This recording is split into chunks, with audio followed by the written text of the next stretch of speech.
What's up everyone, this is Cher talking, welcome back to my channel. In today's video we'll be talking about news for months in SaGa Universe. We can start from the new announced Ultra Deluxe Matcha banner that brings two limited styles. They are Ultra Deluxes, Macha and Elysed.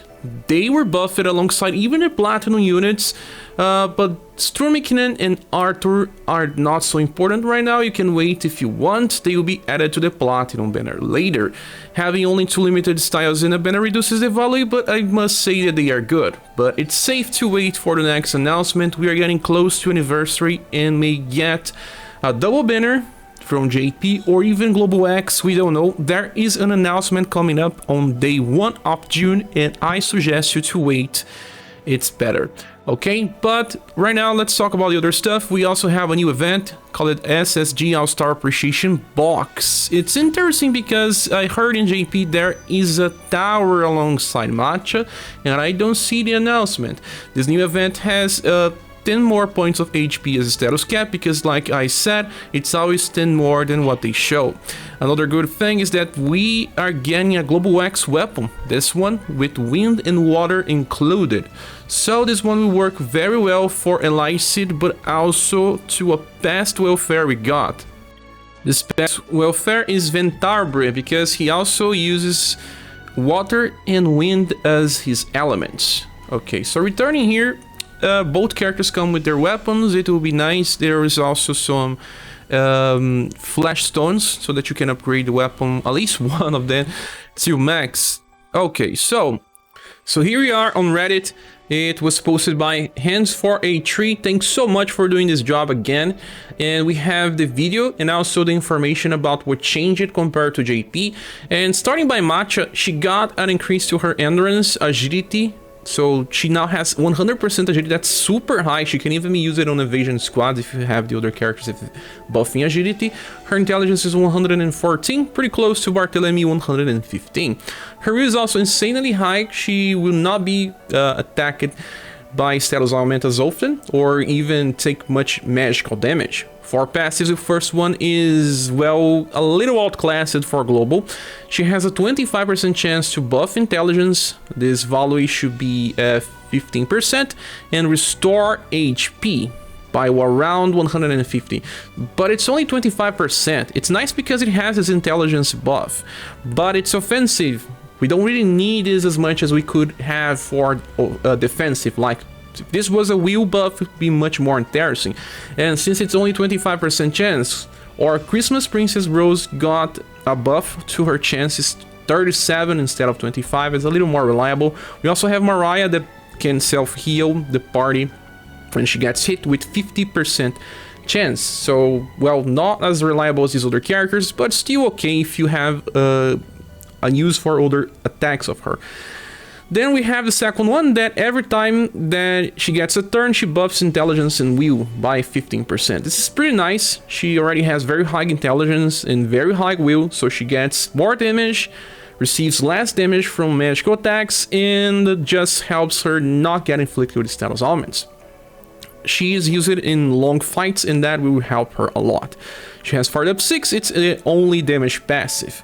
Okay, so for skills, the first one is a 3BP AoE E-Power Blunt and Pierce attack that now has a chance to stun the target by small chance, but remember, very high intelligence, buff herself 1 star of a turn, and can even buff again with the other passive, so she will be stunning more often than not.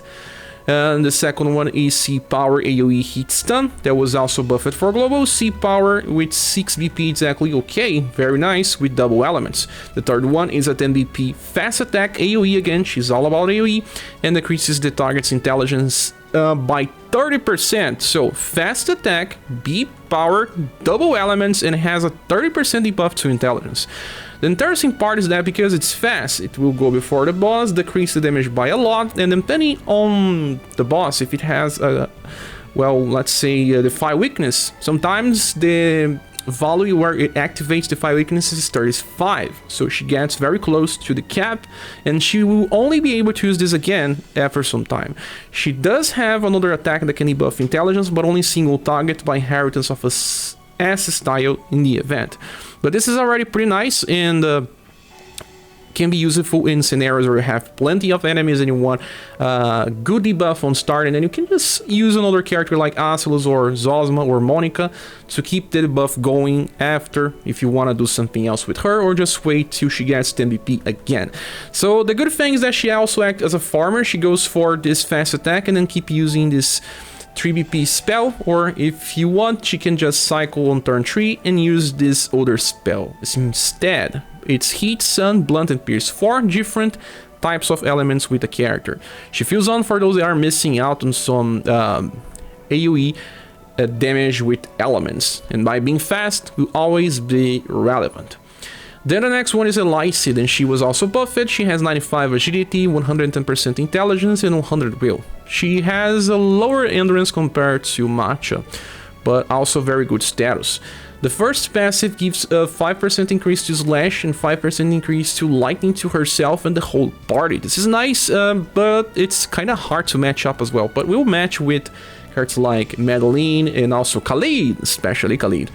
And then the second one gives her 20% increase in damage when attacking weak targets. I thought it was changed for just all types of targets, but it still says weak targets. And 2 BP on the start of battle. The last passive is fired up 6, so increasing 30%. She has 50% when attacking weak targets, and also reach as much as 60% with passive 1. And starts the battle with 12. And this is important because they changed a lot of things for her. The first spell is a 0 BP 1 that is amplified over Thunder. Now she has a medium chance to paralyze when she attacks. This is for even Rock Bouquet. She will be able to amplify this attack. That's pretty nice. Medium chance with 0 BP is super cool. This one is only lightning. As you see, it will only trigger this part, so 55% when attacking a weak target. Skill number 2 is where everything changed. First of all, it was already pretty strong on JP because it had a 7 BP coast. She could use it twice in a row, but now in global she can use this 3 times in a row. For only 6 BP, she has a chance to attack between 2 to 4 times with slash and lightning. So she takes the full passives of her, and now she can paralyze with each hit. Small chance, but remember, she does have very high intelligence. She does not self-buff her intelligence. This would be so good. I wish they changed the first passive to something like buff to intelligence so that she could do the first hit, then the second would already have a higher intelligence, having higher chance of paralyze. But 6 BP for up to 4 hits. You can use her in boss fights like we had a Turtle. The Turtle had some resistance to lightning, but you could still paralyze. Now having up to 4 chances to paralyze is amazing. And you can just cycle back to skill number 1, that's 0 BP, and then return to up to 4 times lightning damage alongside paralyze. It's amazing. Then the skill number 3 is a triple S nuke that is exactly not as good. In my opinion, you should just stick to skill number 1 and 2. But maybe if you are using her for farming and you want more reliable damage, it also carries a medium chance to paralyze. That's also very nice depending on the situations. So we have a character that's now paralyzed specialist. We got Shira that was a stun specialist, but not the best one for single target. And now we have Elysed that can just do the same for single target. I believe that she's still better as a single target damage dealer. If you need AoE paralyze, you have other options. There is even Yudun that was released recently that has a AoE paralyze with very low cost. So I like what they did to her. They could have done a little different. If they gave her a status buff to her intelligence, she would just rock. But right now she still is very good. She can be used in raids and boss fights, and when you need paralyze on tower or very specific challenges as well.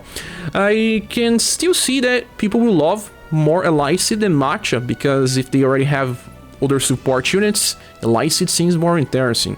The only bad problem about this is just that we have only 2 limited styles and UniverSe is coming. So if you want to summon, be prepared, because it may need a pity to get these characters. Okay, now that we are done with the limited ones, we have the platinum one, starting with Arturo's Dalton.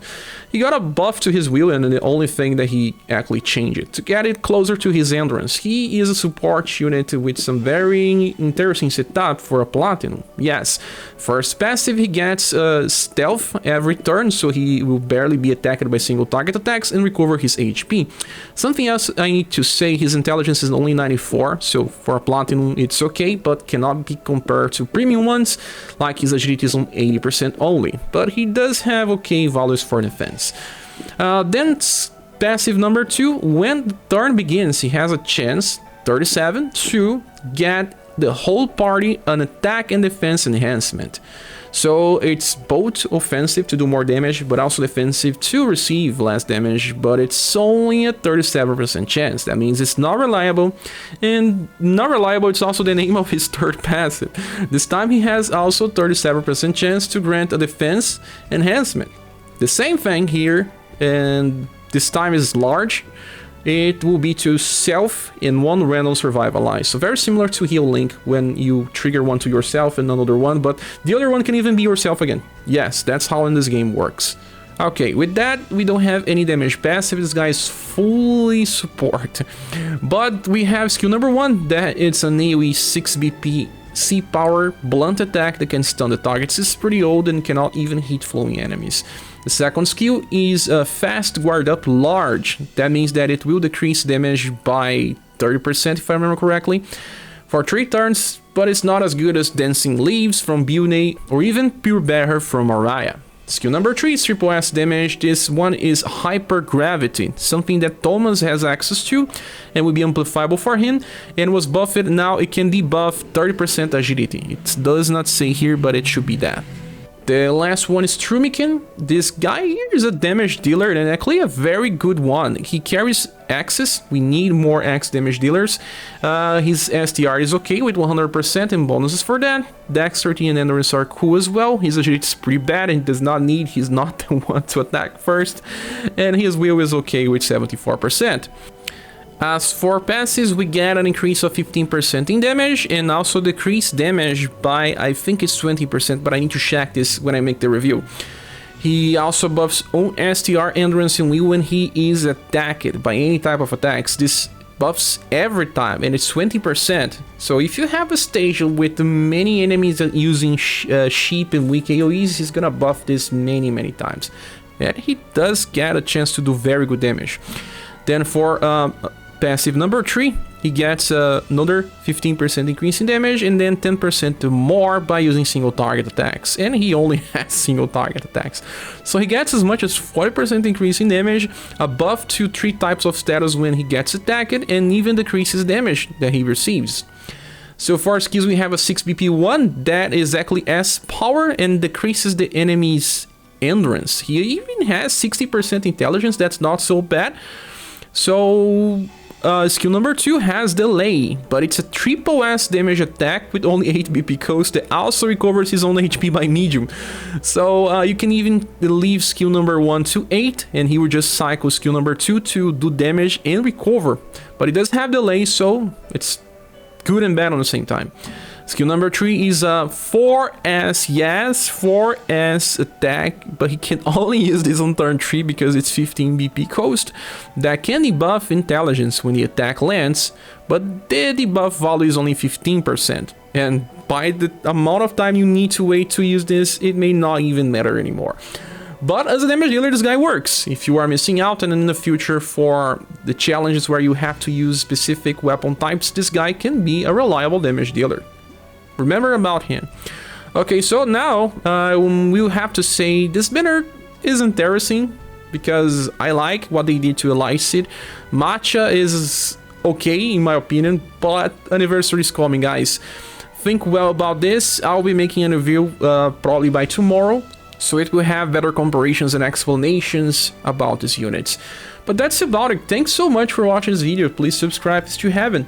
Are you planning to soon? Please say here in the comments. I hope to see you soon in the next one. Bye.